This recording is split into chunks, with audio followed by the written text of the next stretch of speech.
Welcome to the Wise Owl Knits Fibercast. This is K17. Nope, K18. Even numbers are knit, odd numbers are purl. That's my little trick to keep it all straight. Thank you so much for watching today. I really appreciate you tuning in, and if you like what you see, please like, subscribe, comment, do all this stuff. My website is wiseowlknits.com, so you can find all my patterns there, and you can contact me through the website. You can also email me if you have any questions, and that's Cheryl@wiseowlknits.com. I'm Wise Owl Knits on Instagram, and that's the place that I probably am the most. And there's 2 S's on my Instagram handle, and Wise Owl Knits on YouTube, Rumble, and Facebook. And anywhere else that I happen to be, but not anywhere else very often. So Instagram's the best place. You can also message me through Instagram. So welcome again. Today I am wearing my Wildflower, and it's my newest pattern that just came out.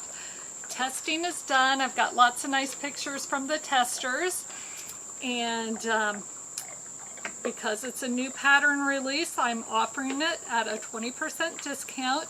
That discount is good only on my website, but it is on Ravelry and it is also on Love Crafts. But hop on over to my website and grab your pattern and save 20%. That is good until next Sunday through next Sunday, which is October 1st. Can you believe it is almost October? Seems kind of crazy, but the weather is starting to change. It's a little bit cooler out. I can wear this sweater outside and feel just fine. So anyway, this is the Wildflower tee. I'm going to move this and just step up here so you can see the bottom of the sweater. I have a lower step stool this time, not trying to stand on a bench from our picnic table like I did last time, which was a bit precarious. So most of the color work is on the yoke and then ends once you split for the seams, but there is just a little dash of color every 10 or so rows throughout the body. Some of my testers left it off. Looks great that way too, so whatever you prefer is fine with me. I used 5 colors. I think you can really use anywhere from 3 to 5 colors, and it's a great pattern for using up leftover fingering weight yarn. If you've got leftovers from socks and you can find complementary colors, or mini skeins. A great pattern for mini skeins, and you can use as many as you want. You can use 6 or 7 if you'd like. Different ones on different parts of the motif. It's one of those patterns that you can really make your own and use up a little bit of your stash that's been just laying around where you don't have enough to do something else, but you just need small bits and pieces here for the Wildflower. So happy to have this pattern out. I'd been done with it for a while and actually made 2 versions, which you can see both my versions on the website. The other version was 3 colors. So it really is a good one to do whatever you want to do. I don't have any finished objects that I can show you. I have finished my Swerve Quilt, which was a wedding gift from my son and my new daughter-in-law, and they got married last Saturday. It was a beautiful day. Thank you all for your well wishes and your prayers for good weather, because it truly couldn't have been much better. We had the rehearsal dinner here at our house on our deck on Friday night and had about 60 people here. We had Yats, which is a local Cajun restaurant that was delicious and very simple. We cook so much. My husband cooks so much, not me. But we cook so much that I don't know that we've ever really had anything catered in before, but it worked out well. It gave us time that we could talk to all the guests and interact with everybody. We have a lot of new family members from Wisconsin. They're from just north of Milwaukee, so it was fun meeting all of them. A few of them we had met before, her parents and her sister. But lots of aunts and uncles, both grandmothers, high school friends, and then a lot of our family was here also. So it was a fun weekend. The weather Friday night was perfect, about the same as it is now. It was just slightly cloudy, you know, maybe 70, 75 at the most, even throughout the evening. Maybe towards the end of the evening it got a little bit cooler, but I don't think I put my jacket on until about 9 o'clock that night. So very nice night. And then the next day was wedding day, and they got married at 5 o'clock in the afternoon. But the whole day there was stuff going on. I went to the salon with all the girls. I had more makeup on than I think I've ever had in my life. I had false eyelashes, I had a nice updo, and I'll show you pictures at the end. But after we went to the salon, then we went to the venue where all the bridesmaids and the moms and other family members came and helped decorate it. And so we had to decorate the tent where the reception would be, and then they also had to decorate the gazebo where the marriage ceremony took place. So did that. By the time we were done with that and had lunch, then pictures started, and then, you know, all of that. First look for her dad, first look for the bridesmaids, first look for RJ, and then it was finally time for the ceremony. But it went by in a split second, the whole day did. So we had the ceremony, the reception, everything went off really without a hitch. There was a tiny bit of sprinkling during the ceremony, but not enough that anybody got wet, so that's supposed to be good luck, isn't it? I think it is. The next day, I was just about totally exhausted, and we still had a few things we had to do the next day too. So I ended up taking Monday off work, and I'd planned that ahead of time, and I was kind of feeling silly that I didn't need to take Monday off, but I really did need to, because it was a weekend that was jam-packed with stuff the whole time. I did lots of dancing. I probably danced for 4 hours straight, and my watch even came on during the, I don't know, it was, I think close to the beginning of the dancing, and asked if I wanted to record my outdoor walk. So I'm like, well, yes I do, because this is good exercise here. So, sorry, I digressed off of what I'm wearing. I was going to go right into finished objects, which I guess I got that a little bit, the Swerve Quilt, and then moving on to what I'm working on. And these are partially finished objects, and partially what I'm working on, because I still need to add the lining and the names, and I am about a third of the way through the final stocking that I have to make this year.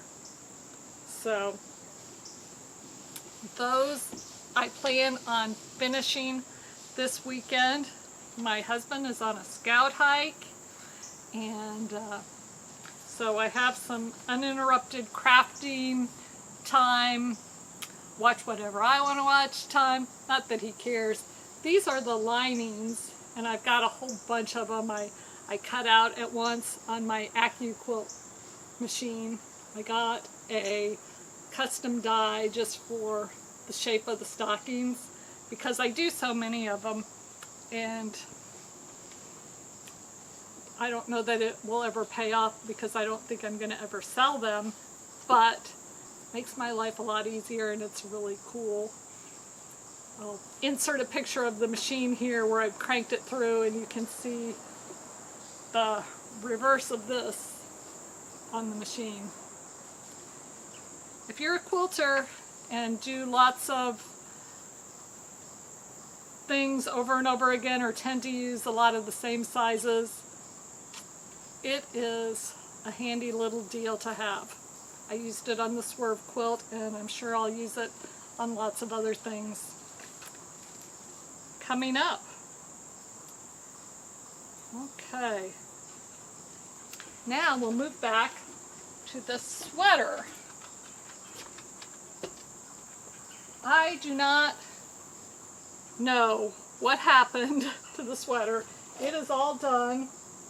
I was looking for it to bring it out here, and I looked everywhere that I could think of, probably for 45 minutes, trying to find this sweater, and I couldn't imagine that it was still in a project bag because I thought it was too big. So I'm looking in my bedroom, I looked downstairs where I blocked things, I looked all over the yarn room, in every nook and cranny where I could have maybe stuffed it, because I was trying to get things put away before the weekend.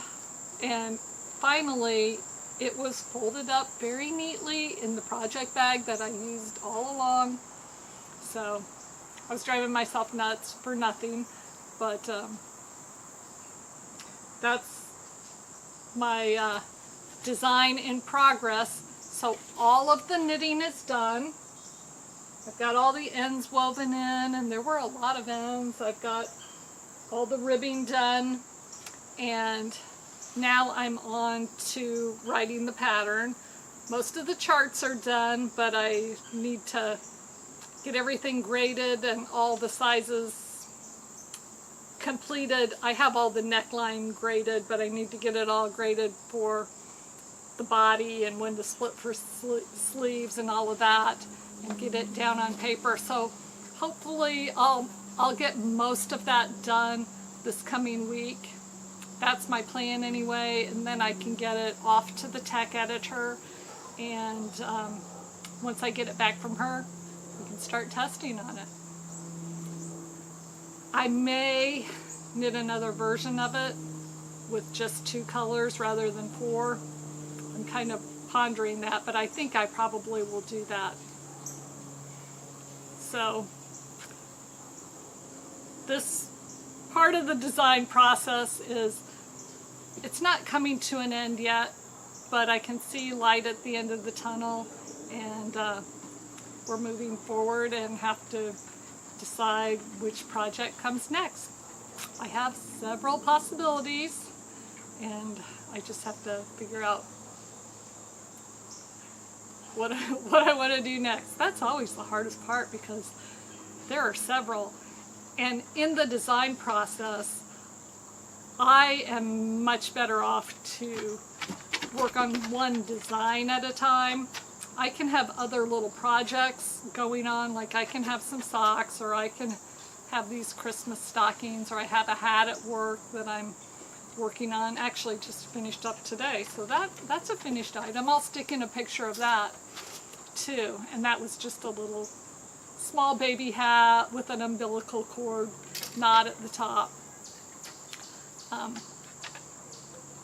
But as far as designs themselves go, I really do better and can stay more focused and make more progress if I just do one at a time. So that is my plan for that. Let's see, I did make myself some notes here, and I brought my iPad out, and it times out. I should have, I guess, turned it so that it wouldn't go out, but then the battery would probably die. So I don't know what's better as far as that's concerned. So we will move on to comments. I did get a lot of comments this week. Most of them were very nice compliments on the Solomon Poncho. That pattern is doing very well. I had a good amount of sales at the beginning, which I was happy with, and I'm still getting sales every day on that. it's a garment that I'm not a huge poncho wearer, but I really, really like it, and I think I will be using it a lot this winter. In fact, I may cast on another one and do a knit along. If any of you are interested, put it in the comments and let me know. It will be, if I do that, it'll be a fairly long knit along because it's a big project. But I've got 8 skeins of blue Cascade 220 that's kind of a heathery that I think would look really, really nice with those cables. And Cascade 220 is exactly the same weight as the yarn I use, which is Skeins Southlander DK. So, you know, I think just a little bit of difference between countries, but the weight is the same, so the gauge should be right on, I would assume. If it's off maybe a teeny bit, it's a poncho, so that will probably not matter. So if you think you'd like to knit along, leave me a comment. I'd love to have you join me. I have a couple people on Instagram tell me that they would like to do it too. So I need to get a few more people in the group. Just let me know. The one comment that I wrote down was from Margaret, and Margaret's from Canada, and she has a podcast that you guys have probably all seen, but it was new to me, and I have watched a few episodes now, and I'm really enjoying it. She said, "Hi Cheryl, your sweater design is just gorgeous. I look forward to hearing more about the process of pattern knitting, pattern writing, test knitting, etc. So interesting. Best wishes from a Canadian podcaster." And when she put the comment, her name came up as My Wonderful Knitting Life. And of course, I didn't click on that or do anything. So I messaged her back and I said, "Oh, I'd love to watch your podcast. What's it called?" And then she wrote back, "It's My Wonderful Knitting Life," which was her name that displayed. So, just a very fun, relaxing podcast. And I think you guys should tune into it and give it a try. And I'll put the link in the show notes for that too. The only other thing that I have, and I will insert at the end, is a few wedding pictures. My new daughter-in-law made her wedding gown. In fact, she made 2 wedding gowns. She made one for the ceremony and another for the reception. And they are outstanding. So I will stick some pictures of that in, and then I'm going to put in one picture of our family because it was a good picture, and it's pretty hard to get everybody to look at the camera. Well, it takes a professional photographer, which is how this picture came out so well. It wasn't one of us just trying to snap it. But everybody looks good, everybody's dressed up, we're all standing in just the right way, so I'll stick that in too. So I know it's a short episode today. It's been just a busy time period for me, getting through the wedding and then getting back into the sync of things afterwards. So thanks for hanging in there with me, and I'll see you in a couple of weeks. Again, don't forget to like, subscribe, leave a comment, please. We'll see you next time. Bye.